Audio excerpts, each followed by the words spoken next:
Hi there, how are you doing? I'm out for a walk, as you can see. I am, if you're new to this channel, I'm a historical novelist and I'm writing a series of novels from the Viking Age, or set to the Viking Age, to be more correct. And the research never stops. I like doing research this way actually, trying things out, and this way I can see what works and what doesn't work. So I am currently out here in the rain. It's very wet in these woods now, trying out my Viking hiking kit, and I have quite a lot with me today. I'm going up this hill and I'll have a campfire and I'll show you everything. So please come along.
Now, I believe that the most important skill for any Norseman or woman is the ability to make fire.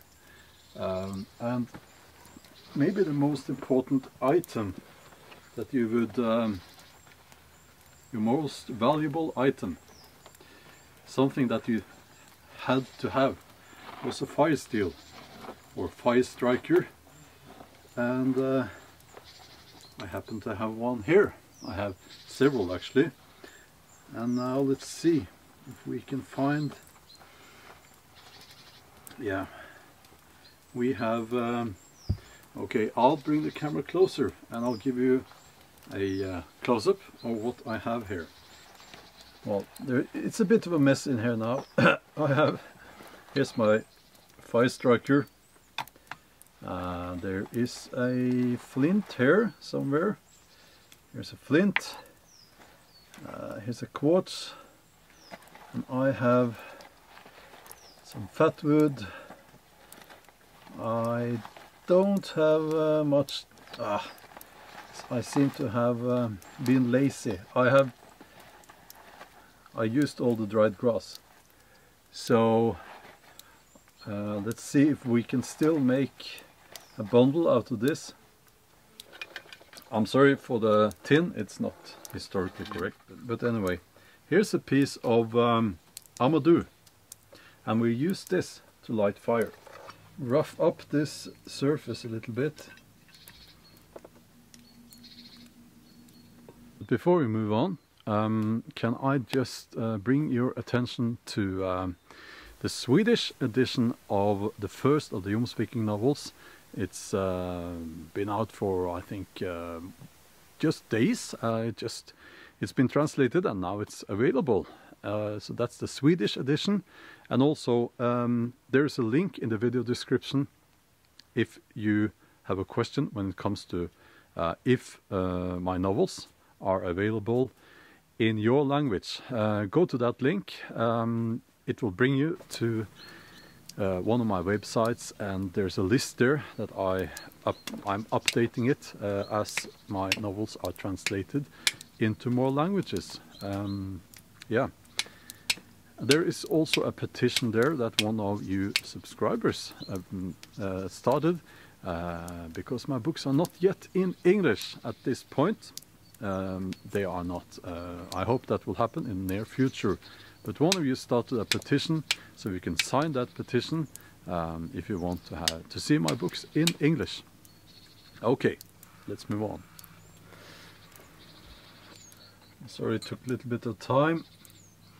I'll split this in half and save this part.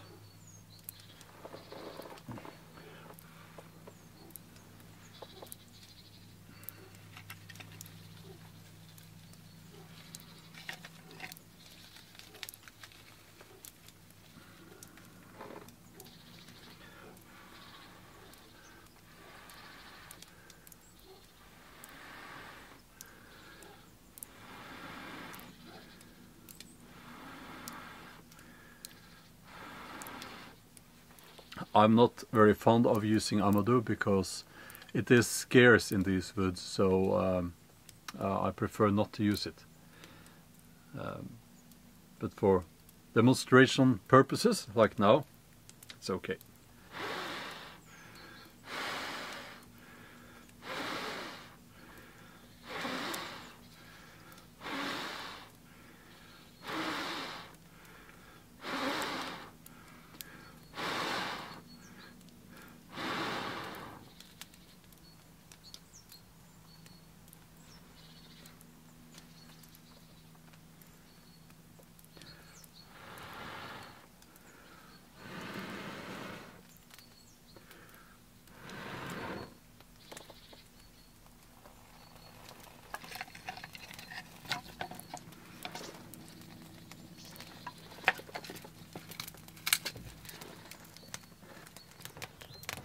It's always nice with a campfire. Yeah, I'm usually not bringing my bow too close to the fire because it only takes like a second if you're a little bit careless and you get the string too close and no more bowstring. Yeah. So I will give you probably a close-up of each item, but first of all I would just like to talk about each item. I'll give you a close-up while I'm talking, and yeah, we can start with this leather flask. It's covered on the inside with beeswax, and it's I would say it's not the most practical when it comes to and lightweight, but it's, you know, they didn't have plastic and they didn't have steel bottles and plastic bottles and so on, obviously, in the Viking Age. So cheers.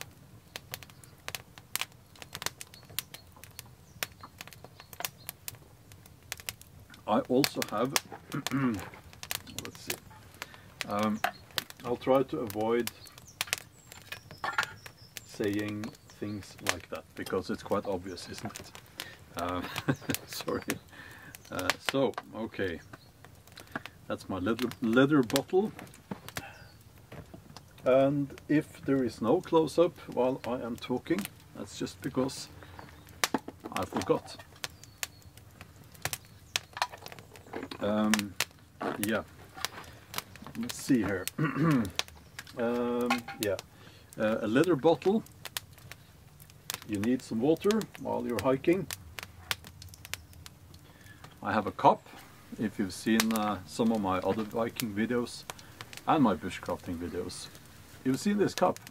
It's an awesome cup made from elm tree. This is actually the a piece right at the end, a cut-off piece from I think actually from the same piece of wood that I used to make my bow from. So there we go. Here's my cup. Fire kit made from a piece of leather taken from a church. Actually, it's true. This piece of leather is taken from a church. So very fitting for a Vikings hiking kit, I would say. And I keep some, I try to fill this up with dried grass and birch bark, and I keep some fat wood here. I keep my fire steel, flints, quartz. As I said, amadou. I usually have some, what's this? Yeah, I have both treated pieces of amadou, that like the one I used to light fire here. And I also have untreated pieces, because what you can do with these is you can, I'll show you.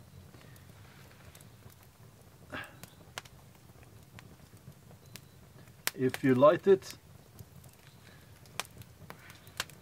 it will burn for a long time. It will, so you can actually use this to carry your fire, your ember, with you. I don't know if you can see this. Amadou has the property to has this unique property, if that's the right word, to keep an ember for a long time. I want to save it, so I'm putting it here. I'll put these. Let's see. This is the tin I used to make. I use it to make what's it called? Charred punkwood. No hole in this one. Okay, that's kind of important because you need to smother the punkwood when you make after you used it. Okay, I made a video about that, another video. So let's move on. That was the fire kit, my cup, leather flask, quiver with arrows. I'm sorry, with arrows. Okay. I tend to walk with one arrow on the bow because bow hunting is illegal in Norway, here in Norway, but still I imagine you would walk like that as a habit, actually, because you needed your arrow to be ready and your bow to be ready if you were somewhere where you were normally hunting, or you would expect that there would be game there to hunt. Let's see. I have another belt pouch. I have a comb. This one is used to make you pretty. Both men and women need to be. Viking men and women were very, you know, they cared about their looks. And also this one you use to get all the lice out of your hair and beard if you're unlucky and you have lice. Okay, let's see what else we have got here today. This is not like everything you need to go hiking as a Viking.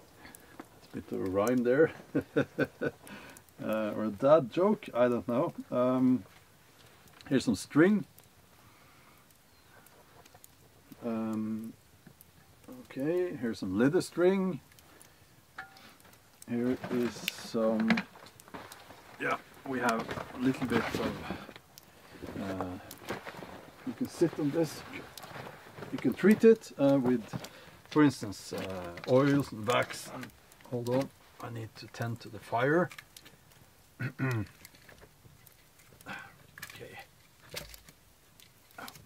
Yeah, like this. There is a piece of historically incorrect firewood here. I'm sorry about that, but that was, yeah, that's the way it is sometimes. I have a bowl, a wooden bowl, my spoon, I'll put it here, and I have a little knife used for eating and preparing food. I also have, last but not least, a pot to boil water, because you need to do that to make water safe to drink, obviously. And also, if you know your surroundings, you will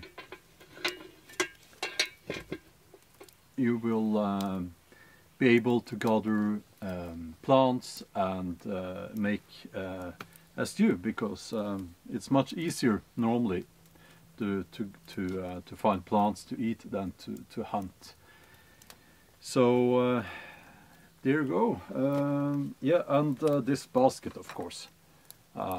You need a large basket to carry all the stuff with you. And I'll get the bow for you.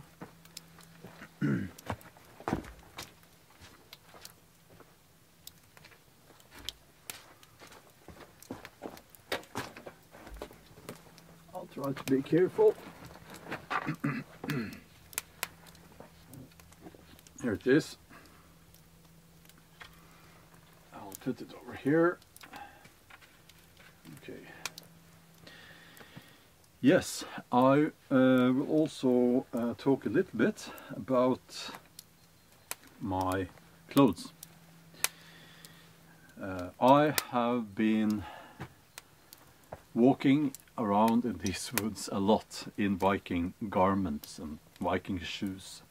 And what I would like to say is that what I'm saying here is based on my own experience, and it applies to this climate. So we're in the south of Norway.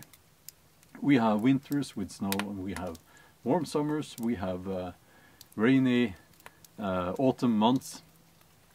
And what I have found is that these shoes, they will get wet.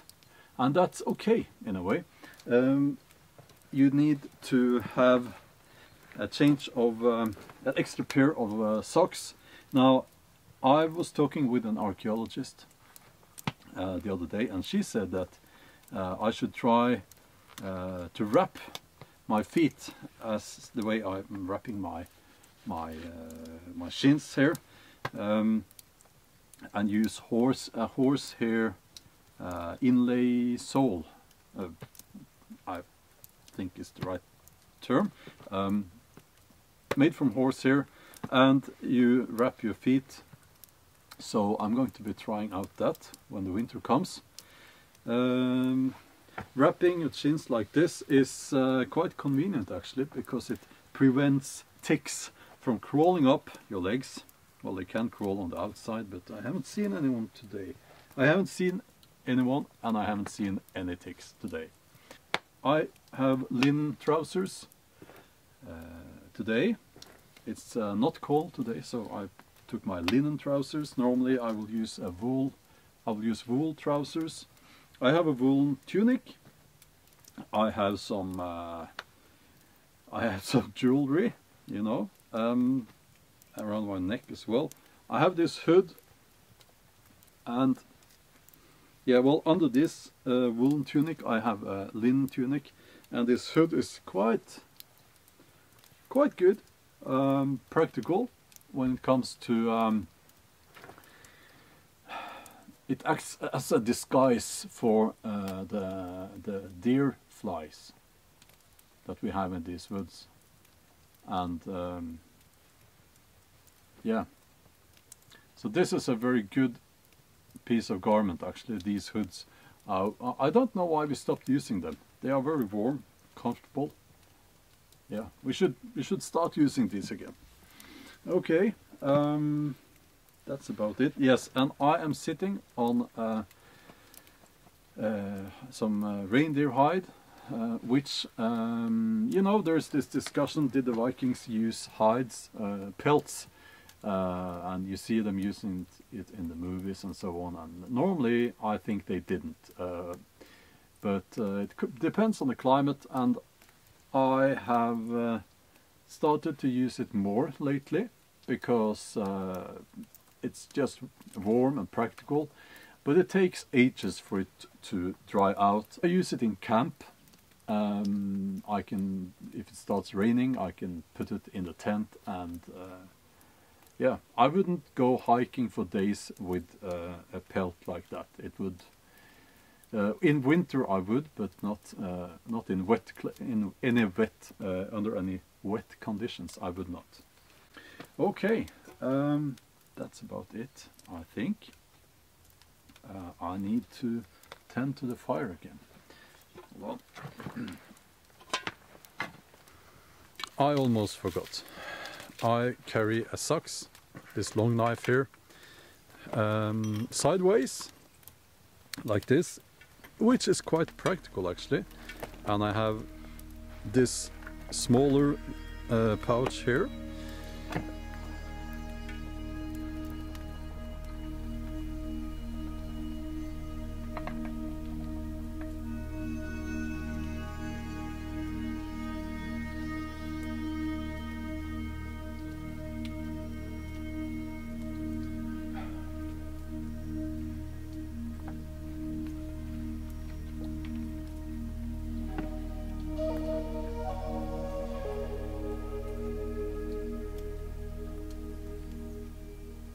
That was my Viking hiking kit. I hope you enjoyed the video. And if you're not already a subscriber, please consider subscribing. I am uploading videos on this channel once a week normally, and normally every Saturday. Thanks for spending this time with me out here in these woods. And I hope you'll have a wonderful day or night, or whatever it is in your part of the world. And skål!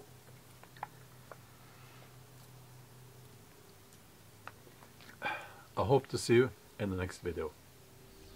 Bye bye.